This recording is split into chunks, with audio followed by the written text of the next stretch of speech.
I don't always read that. I'm people very willing to tell me that. But I don't think I am. I'm a perfectionist with myself, but not necessarily with everybody else. She knew time was slipping through her fingers in those final years. Every move watched, every moment picked apart, stuck in a marriage falling apart under a loud, messy spotlight. There was no real escape, no quiet corner to breathe. But behind all that pressure, Princess Diana held on to something deeply personal, something almost nobody saw. She wrote letters, real ones in her own handwriting, ink on palace stationery. Not polished statements, not something approved by handlers, just raw, honest words sent to people she truly trusted, people who knew her before the crown, before the cameras, before the world tried to define her. In those letters, some only surfacing recently, she opened up about William. She shared hopes about the man he might become, fears about what royal life could do to him, and a strong wish that he would always look out for his younger brother. There's a quiet tension in her words too, like she sensed something heavy coming, something she might not be around to help them through. Now, with reports saying William and Harry barely speak, those letters hit differently. They feel sharper, more serious, almost like warnings that were never meant to be seen. So the big question is, who held on to these letters, and why keep them hidden for so long? To understand that, you've got to look at who Diana trusted enough to write to in the first place. In summer 2024, Sorters Fine Art Auctioneers in Essex dropped a major reveal. They were selling over a dozen handwritten letters and cards from Diana to a woman named Violet Collison, who Diana lovingly called Collie. Now, Collison wasn't famous, not political, not royal staff in the usual sense. She was the head housekeeper at Park House on the Sandringham estate, the very place Diana grew up. Collison had been there through it all, the births, the family highs, and the breakdowns. When Diana's parents split in 1967 and her mother moved to London, Collison stayed loyal to the household. Even after retiring in 1973, years before Diana married Prince Charles, that bond didn't fade. Diana kept visiting her, keeping that connection alive like it was her safe space away from royal chaos. According to Luke MacDonald, who handled the auction, Diana would even sneak off for tea at Collison's home whenever she was at Sandringham. Imagine that. One of the most photographed women on the planet still finding ways to slip away and sit down with someone who knew her before all the fame and pressure. That says a lot about where she felt real comfort. The letters themselves stretch across a huge part of her life, starting with one dated July 8, 1981, just 3 weeks before her wedding, and continuing through the births of William and Harry and beyond. In that pre-wedding note, written on Buckingham Palace paper, Diana talked about how hectic everything was, but still signed off with a calm, almost playful tone, saying, "The bride-to-be has remained quite calm." You can feel her self-awareness in that line, like she knew the storm around her, but kept her cool when writing to someone she trusted. Collison passed away in 2013 at age 89, and only then did her family discover the full collection. Letters that had never been shared, never sold, never turned into headlines.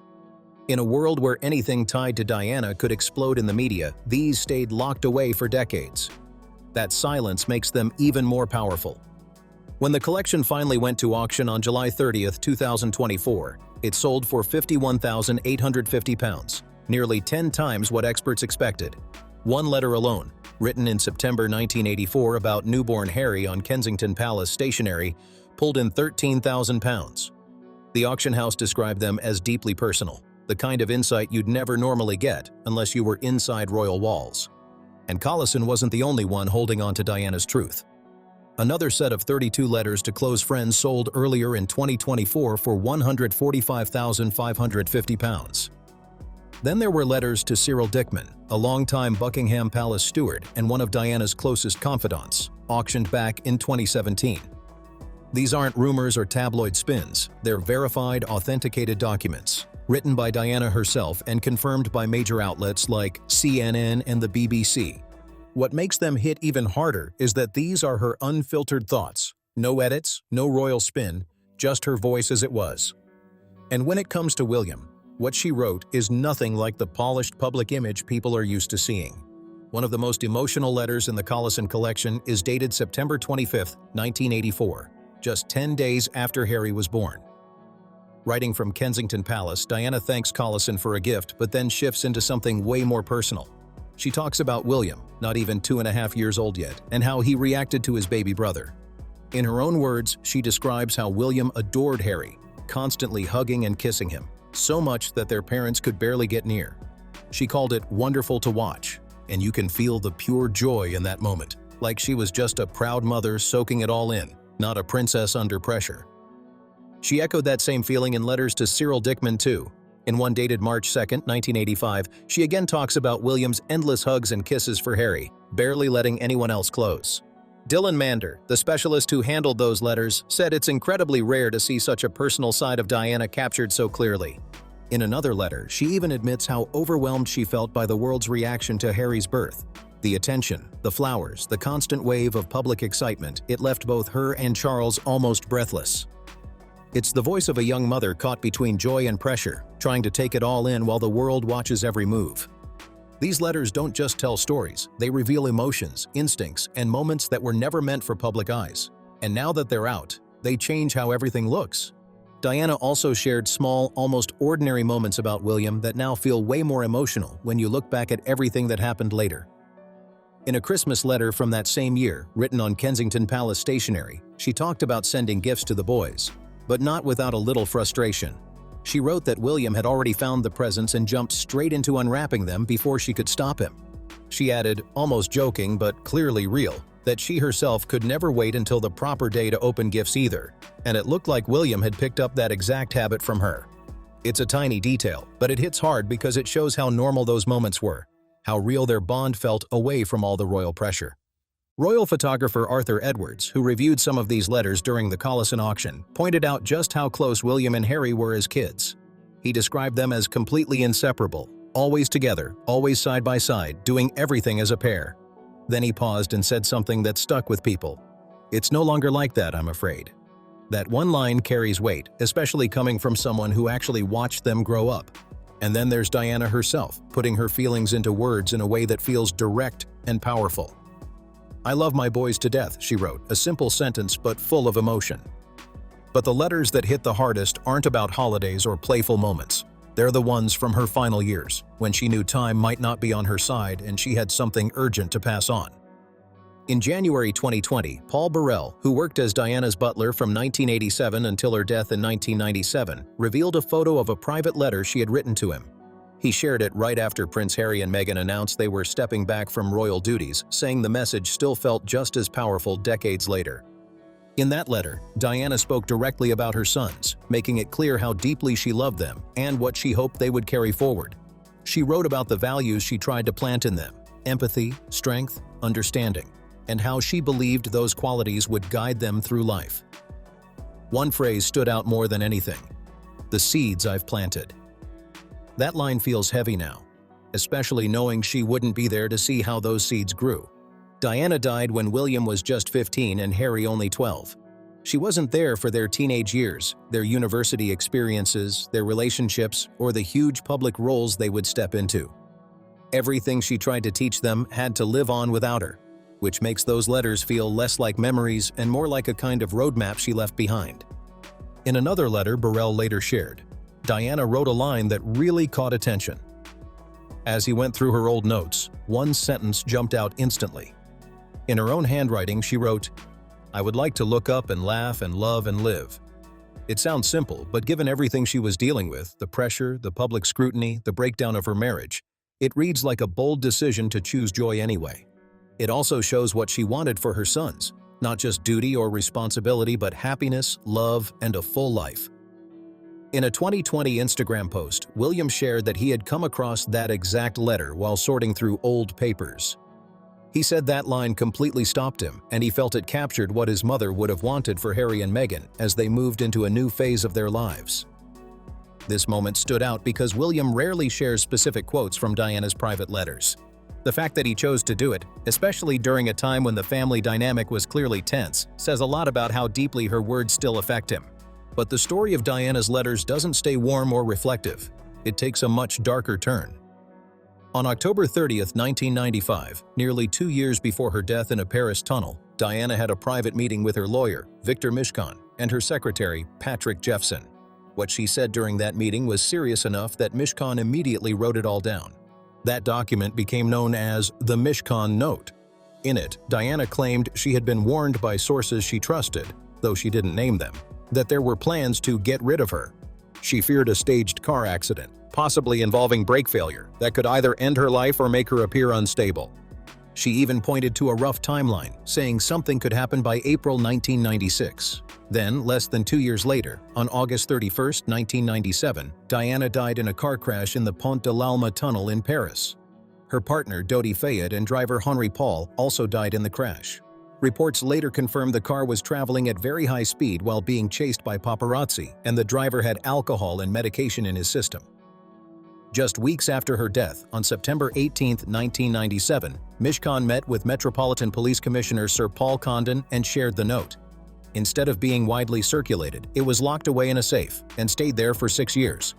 It wasn't shown to investigators at the time, and Diana's family didn't see it either.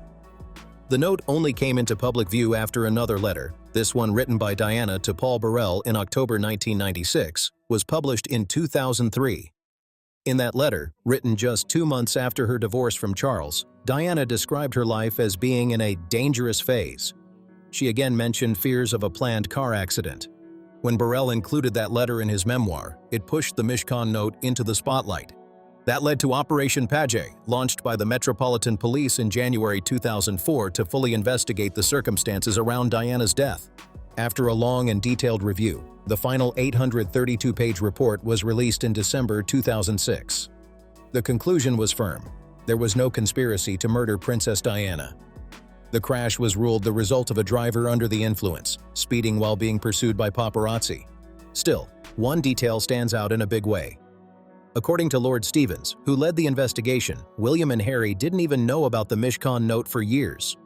He personally told them at Kensington Palace, explaining their mother's fears and what she had shared with her lawyer, information that had been kept from them all that time. You can imagine the weight of that moment. The brothers were finally hearing details they had never been able to question before, about fears their mother had carried in silence. When Lord Stevens interviewed Victor Mishon in 2005, just a month before Mishon passed away, the lawyer admitted something surprising. He said he believed Diana had been paranoid at the time and didn't fully take her fears seriously. But that opinion doesn't erase what actually happened. Diana had put those fears into writing nearly 2 years before the crash that ended her life. That detail alone keeps people questioning everything. Beyond the fear and mystery, Diana's letters also reveal something much more personal: her vision for William and the future she imagined for him. She didn't just see him as her son, she saw him as a future king who could do things differently. In private, she made it clear she wanted William to eventually take the crown after Charles, and she believed deeply in the kind of leader he could become. She wanted him to be better, kinder, more emotionally aware, qualities she valued in herself and tried to strengthen in him. Diana wasn't focused only on duty or tradition, she cared about character. She wanted William to lead with compassion, not distance, and to connect with people in a real way. At the same time, her hopes weren't just about the crown, they were about happiness. She wanted both William and Harry to build lives filled with joy, strong families, and real love. She encouraged them to raise their own children with warmth, to make sure they always felt supported, and to pass down the same care she gave them. One message came through again and again: stay close to each other. She knew the pressure of royal life could push them apart, and she warned against it. Looking at their relationship today, that part of her writing feels especially intense, almost like she saw the risk long before it happened. Royal historian Amanda Foreman has pointed out that both brothers still reflect Diana in how they raise their children. Instead of sticking to rigid royal traditions, they've chosen a more grounded and open approach. They focus on emotional honesty, connection, and being present, something that clearly traces back to Diana's influence. Both William and Harry have spoken publicly about how losing her shaped them. Foreman even summed it up simply: that is pure Diana. You can see it in small moments too. In 2016, during a gala, William warmly interacted with an elderly woman in the crowd, showing genuine kindness even while on duty. A royal author called it a classic Diana move, that natural ability to connect with people without barriers. And yet, there's a heavy side to all of this. She never got to see how her sons turned out. She never watched them grow into fathers, leaders, or public figures finding their own path. In the 2017 documentary, Diana, Our Mother, Her Life and Legacy, both William and Harry spoke openly about her. Harry described her as a total kid through and through. while William said he just wanted to make her proud. Losing a parent that early leaves a gap that never really closes. The conversation doesn't end, it just continues quietly, in memories and moments like these letters. And that's why these letters matter so much. While headlines focus on auction prices or family tension, they miss the deeper truth sitting right there in her handwriting. These weren't meant for the public. They were honest, unfiltered, and full of intention. At the center of it all is William. Diana wanted to raise a king who balanced responsibility with real compassion. And years later, you can see pieces of that vision showing up. His Homewards initiative, launched in 2025 to tackle homelessness, reflects the same kind of hands-on care Diana was known for. In an open letter about the project, William expressed pride in the impact it was having, echoing the values his mother lived by. Then, in July 2025, what would have been Diana's 64th birthday, he chose to honor her not with big speeches, but through action. That choice alone says a lot. He also shared a line from one of her private letters while wishing Harry and Meghan well, letting her words speak instead of adding his own commentary. No drama, no direct statements, just her voice cutting through everything. That moment stood out because it wasn't about headlines or sides. It was about connection. Even with tension between the brothers, it showed that Diana still sits at the center of their story. Her letters, filled with hope, fear, and deep love, make one thing very clear. She wanted her sons to stay united. Whether that can fully happen again is still uncertain. But what she wrote, in her own words, keeps that possibility alive. And when you really sit with all of this, the letters start to feel less like history and more like something unfinished, like a conversation that got cut off too soon. Diana wasn't just writing about the present, she was trying to reach into the future, trying to guide her sons through moments she knew she might never see. There's something intense about that. She wasn't guessing blindly, she understood the system they were growing up in, the pressure, the expectations, the constant spotlight. She had lived it, felt it, and struggled against it. So when she told them to stay close, to protect each other, it wasn't just a kind suggestion, it was a warning based on experience. And now, looking at where things stand, people can't ignore how those warnings seem to echo louder than ever. The distance between William and Harry has been talked about everywhere, but these letters shift the focus. They remind you that before titles, before disagreements, before separate paths, they were just two brothers who once couldn't stay apart. That image Diana described, William constantly hugging Harry, not even letting others get close, feels almost unbelievable compared to today. But it was real, and she captured it in her own words. That contrast is what makes everything hit harder. At the same time, her influence didn't disappear. You can still see it in how both of them move, especially in the causes they choose to support. Whether it's mental health, homelessness, or breaking away from outdated traditions, there's a clear thread that connects back to her approach. Human first, title second, and that might be one of the most powerful parts of all this. Even with distance, even with tension, both of them are still carrying pieces of what she taught them. Not perfectly, not always in the same way, but it's there. It also raises a bigger question. What matters more in the long run? The disagreements happening now, or the foundation she tried to build between them? Because those letters make it clear she believed that bond was supposed to outlast everything else. There's also something striking about how private these thoughts were meant to be. Diana wasn't writing for headlines. She wasn't trying to shape public opinion. She was just being honest. And now that honesty is out in the open, it changes how people see the entire story. It's no longer just about royal events or public appearances. It's about a mother who saw both the beauty and the pressure of that life and tried to prepare her sons the only way she could, with words she hoped would stay with them. And maybe that's why these letters still matter so much right now. Not because of their value at auction, not because of the attention they bring, but because they carry something real, something direct, something that hasn't been filtered or adjusted over time. They show who Diana was when no one was watching. And more importantly, they show what she wanted most. Not power, not image, but connection, stability, and love between her sons. Whether that vision fully comes back together is still unknown. But her words are still there, clear as ever, quietly pushing the same message forward. Don't lose each other, no matter what happens. In the end, what makes these letters stay with people isn't just what Diana wrote. It's what she was trying to hold on to while everything around her was slipping away. There's a sense that she knew her time, her influence, even her control over certain things was limited, and these letters became her way of leaving something permanent behind. Not headlines, not official speeches, not carefully managed appearances, but real thoughts, written in her own hand, meant for people she trusted. That choice alone says everything. She didn't need a stage to be heard, she just needed honesty. And that honesty cuts through the noise even now. Years later, past all the documentaries, interviews, and public debates, these letters still feel different. They don't try to explain everything. They just show you who she was in quiet moments. A mother thinking about her sons, a woman trying to make sense of a life that often felt out of her control. What stands out the most is how consistent her message was. Love your family, stay close, protect each other, and don't lose your humanity in a world that constantly tries to shape you into something else. It sounds simple, but coming from someone inside that level of pressure, it carries serious weight.